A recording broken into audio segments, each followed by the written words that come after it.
రాయలసీమ రతనాల సీమ.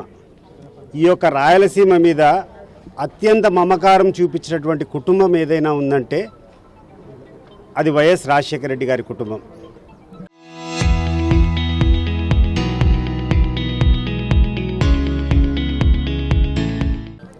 Pothireddypadu head regulator యొక్క కెపాసిటీ 10,000 క్యూసెక్ల సామర్థ్యం నుంచి 44,000 క్యూసెక్ల సామర్థ్యానికి పెంచినటువంటి ఘనత ఈరోజు రాయలసీమలో ఎక్కడ చూసినా కూడా ఆనందం ఉంది.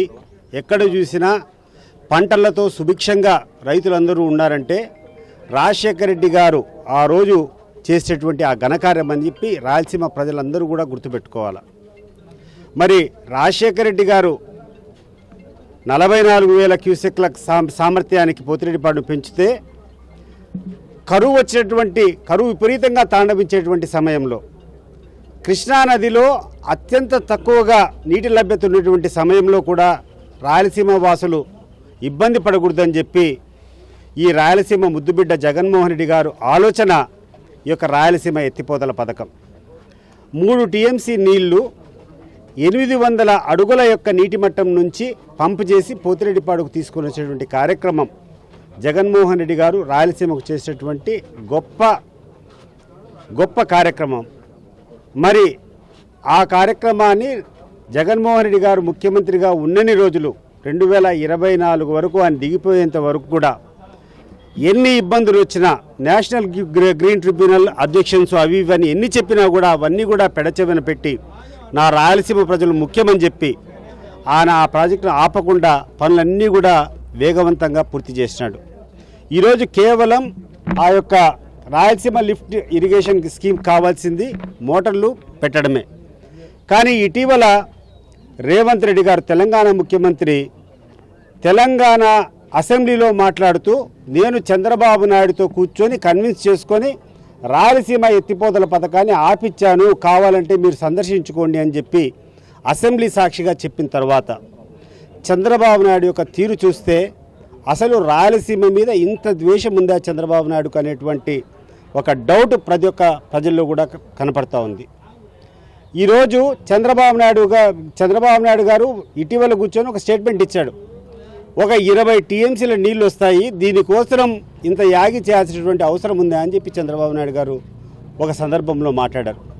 చంద్రబాబు నాయుడు గారికి స్పష్టంగా చెప్తున్నా, అయ్యా చంద్రబాబు నాయుడు గారు మీ ఉన్నటువంటి అనుభవం మీరు ఇప్పటికీ 4వసారి ముఖ్యమంత్రి, మీకు ఇప్పటికే చాలా అనుభవం ఉండాలా.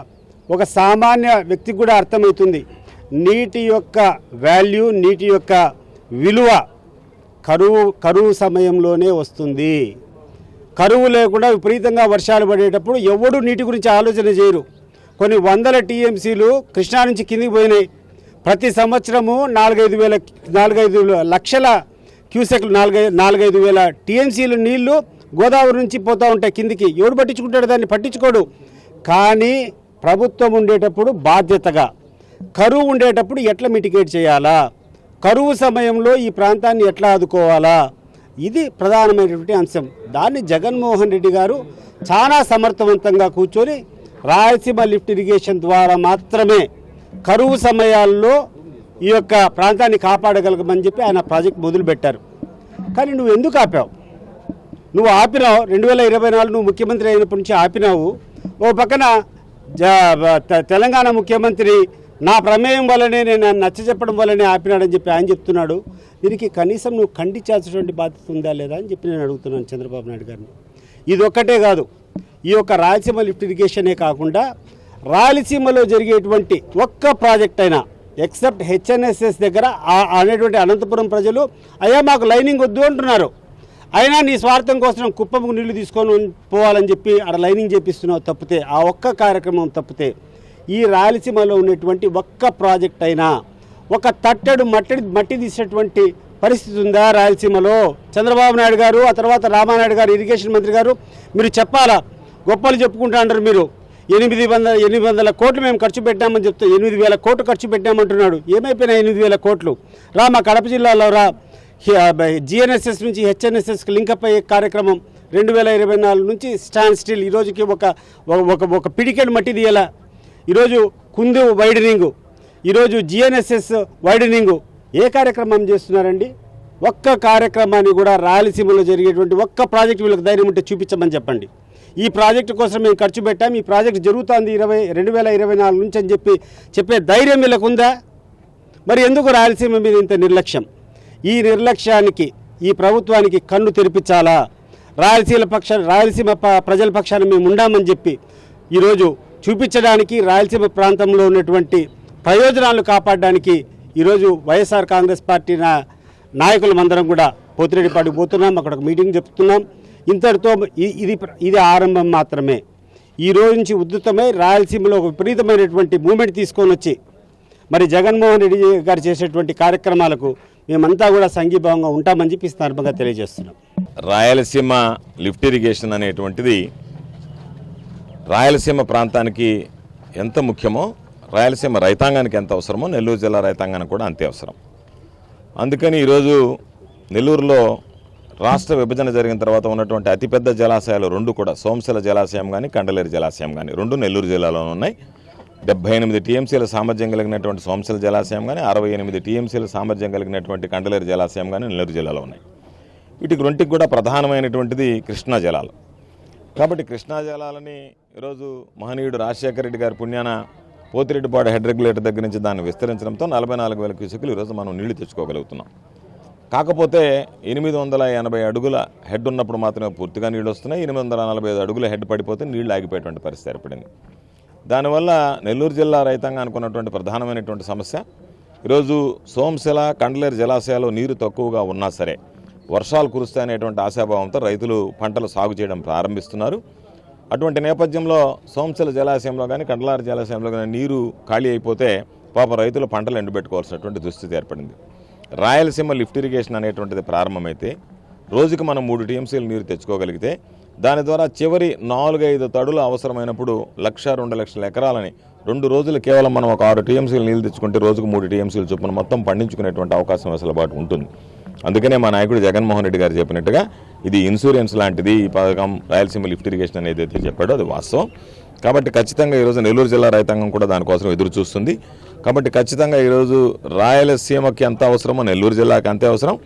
తెలంగాణ ముఖ్యమంత్రి రేవంత్ రెడ్డి గారు చెప్పినట్టుగా రైతుల ప్రయోజనాలన్నింటినీ పణంగా పెట్టి ఈరోజు చంద్రబాబు నాయుడు తన స్వార్థ ప్రయోజనాల కోసం జగన్మోహన్ రెడ్డి గారికి ఎక్కడ మంచి పేరు వస్తుందని అనేటువంటి ఒక దుర్మార్గమైనటువంటి ఆలోచనతో రాయలసీమ లిఫ్ట్ ఇరిగేషన్ అటకెక్కించి నువ్వు చీకటి ఒప్పందం కుదుర్చుకున్నావా లేదా, దాని విషయం రేవంత్ రెడ్డితో మాట్లాడా లేదా, దానికి నువ్వు ఒప్పుకున్నావా లేదా, ఒప్పుకుని ఆపేసావా లేదా, దానికి సమాధానం చెప్పకుండా డొంక తిరుగుడు సమాధానం తిరిగి ఎదురుదాడి చేయడం ఇవన్నీ సరైనటువంటిది కాదు. కాబట్టి రోజు నెల్లూరు జిల్లా రైతాంగం పక్షాన మేమందరం కూడా నేను నాతో పాటు శాసనమండలి సభ్యులుగా ఉన్నటువంటి సోదరులు పర్వతిరెడ్డి చంద్రశేఖర్ రెడ్డి గారు, మాజీ శాసనసభ్యులు సంజయ్ గారు, అదేవిధంగా మాజీ కేంద్ర సహకార బ్యాంక్ అధ్యక్షులుగా పనిచేసి ఈరోజు నెల్లూరు రూరల్ నియోజకవర్గం ఇన్ఛార్జిగా ఉన్నటువంటి ఆన విజయ్ కుమార్ రెడ్డి గారు, రైతు సంఘం నాయకులు అందరం కూడా కలిసి ఈరోజు ఒక దిశానిర్దేశం చేయనున్నటువంటి నేపథ్యంలో అందరం రైతులతో సమీక్షించుకుని రాబోయేటువంటి రోజుల్లో ఇది ఆరంభం మాత్రమే.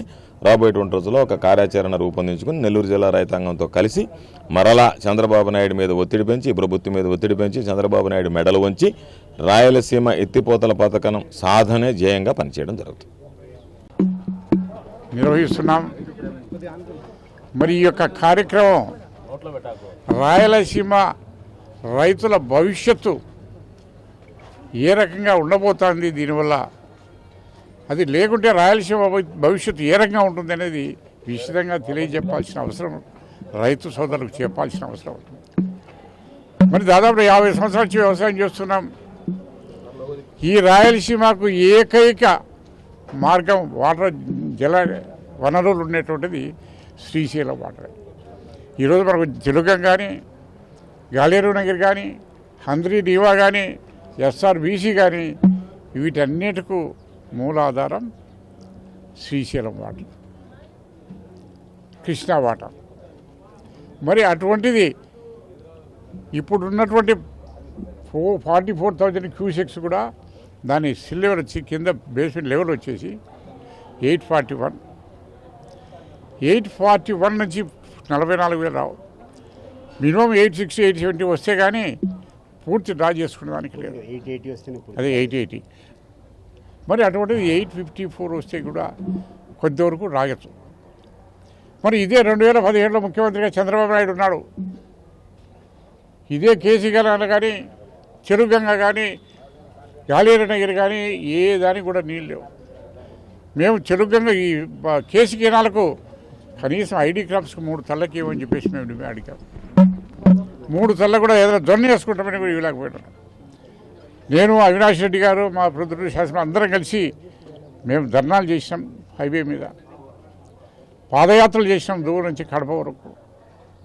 మరి అన్నిటికి మించి ఒకటి, ఏ ముఖ్యమంత్రి అయినా వాళ్ళ రాష్ట్ర ప్రయోజనాలను కాపాడేదానికి ఫస్ట్ ప్రయారిటీ తీసుకుంటారు.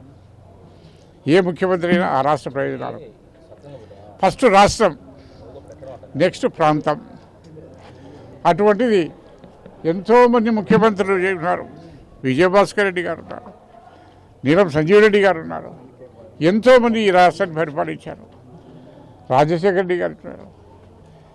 రాయలసీమకు చేయాలని తపన మీద చేసినటువంటి నాయకులే చూశాను, కానీ రాయలసీమకు ద్రోహం చేసేటువంటి ముఖ్యమంత్రిని ఇంతవరకు ఎవరు చూడాలి. రాయలసీమ వాసి ఉండి కూడా చంద్రబాబు నాయుడు మరి ఈ యొక్క రాయలసీమ లిఫ్టు అవసరం లేదు, దానికి అంత ప్రయారిటీ ఇవ్వాల్సిన అవసరం లేదు అని అంటున్నాను. ఇంత ఘోరమైనటువంటి స్టేట్మెంట్. మరి టోటల్గా ఇది వచ్చేసి ఒకటే మనం చెప్తున్నాం, శ్రీశైలం 885 లెవెల్ వస్తే 125 టీఎంసీ, 125 టీఎంసీ. 880 వరకు ఉంటికినా 29 టీఎంసీ దాంట్లో నిల్వ ఉంటుంది. 854 వరకు ఉంటికినా దాదాపు 90 టీఎంసీలు నీళ్ళు ఉంటాయి దాంట్లో. 850 వరకు 90 టీఎంసీలు ఉంటాయి. ఆ 90 టీఎంసీలు కూడా 800 నుంచి 854 వరకు పెట్టుకుంటే కదా మనకు కావాల్సిన నీళ్ళు ఉంటాయి. ఇదే శ్రీశైలం మేము చూసాం. పవర్ జనరేషన్ అని చెప్పేసి మొత్తం వాళ్ళు పంప్ చేసుకుంటా తెలంగాణ వాళ్ళు పోయి పవర్ జనరేట్ చేసుకుంటా అంటే, పవర్ కంటే ప్రయారిటీ ఇవ్వాల్సినటువంటి ఇరిగేషన్ కానీ డ్రింకింగ్ వాటర్కి కూడా తెలంగాణ వాళ్ళు పంప్ చేసుకుని పోతూ ఉంటే మనం చూస్తూ ఊరుకుంటున్నాం. ఎక్కడైనా ఏ రిజర్వాయర్ అయినా సరే, ఏ ప్రాజెక్టులో అయినా సరే పైనుండేవాడు పైనుండాడు. కృష్ణాదేవుడు మనం పైనున్నాం, మన తర్వాతనే సాగర్ ఉంది, తర్వాత ప్రకాశం బ్యారేజ్ ఉంటాయి. మన ప్రయోజనాలు మన ఈ ప్రాంతాన్ని దృష్టిలో పెట్టుకొని ప్రయారిటీ మన ప్రాంతానికి ఇవ్వాలి. వాళ్ళకు గోదావరి ఉంది, నాగార్జునసాగర్ ఉంది, ప్రకాశం బ్యారేజ్ ఉంది, పోచంపాడు ఉంది, ఎన్నో రిజర్వాయర్స్ ఉన్నాయి తెలంగాణకు. మనకు రాయలసీమకు జీవనాధారం ఎక్కడ మాకు వేరే ఏమీ లేదు అసలు. అటువంటి కృష్ణా జలాలను మరి లిఫ్ట్ ద్వారా తీసుకొని ఈ ఇబ్బంది పడినటువంటి పరిస్థితుల్లో ఎక్కడైనా స్కేర్ షీట్ వచ్చినాయి. ఆ 800 నుంచి మనం రోజు చేయాల్సిన అవసరం లే. శ్రీశైలం ఫుల్ లెవెల్ ఉన్నప్పుడు మనకు అవసరం లే. 854 కంటే తగ్గినప్పుడు మాత్రమే దాన్ని ఉపయోగించుకుంటాం. 854 లెవెల్ కంటే తక్కువ ఉన్నప్పుడు పోతిరెడ్డి పాట నుంచి మనకి ఎప్పుడైతే మనం డ్రా చేసుకునే దానికి అవకాశం ఉండదో అప్పుడు మాత్రమే ఆ లిఫ్ట్ పనిచేస్తాయి. కనీసం 2 కార్లు లేకుండా కానీ 1 కారుకైనా కానీ ఖరీఫ్కైనా నీరు ఇచ్చేదానికి రైతులు ఇవ్వాలంటే కినా 100% ఈ రాయలసీమ ప్రజల భవిష్యత్తు అంతా కూడా ఈరోజు రాయలసీమ లిఫ్ట్ మీదనే ఆధారపడి ఉంది. ఆ లిఫ్ట్ లేకపోతే ఈ ప్రాంతం ఎడారి ప్రాంతం ప్రమాదం ఉంది. అన్న ఒక విషయం చెప్పండి, మొత్తం రాయలసీమకు నీళ్ళు రావాల్సింది కేవలం శ్రీశైలం నుంచి రావాలి, పోతిరెడ్డిపాడు మనకు జీవనాడి.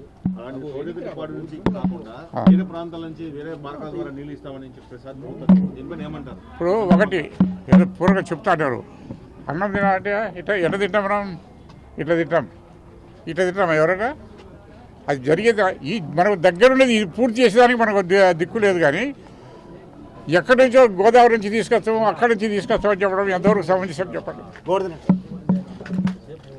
మనకు దగ్గర ఉన్నటువంటి ఇది ఇమ్మీడియట్గా మనకు నీళ్ళు వచ్చేది. ఆల్రెడీ 1000 కోట్లు ఖర్చు పెట్టాం మనం. ఆల్రెడీ కెనాల్స్ కెనాల్స్ అయినాయి. 800 లెవెల్ వరకు పంప్ చేసేదానికి రెడీగా ఉంది.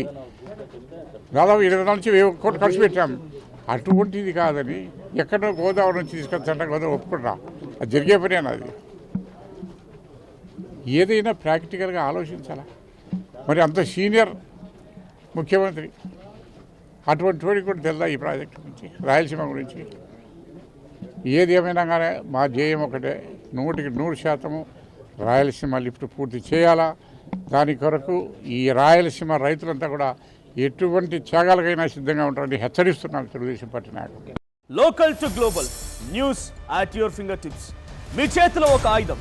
Download R TV app. Media legend Ravi Prakash is back.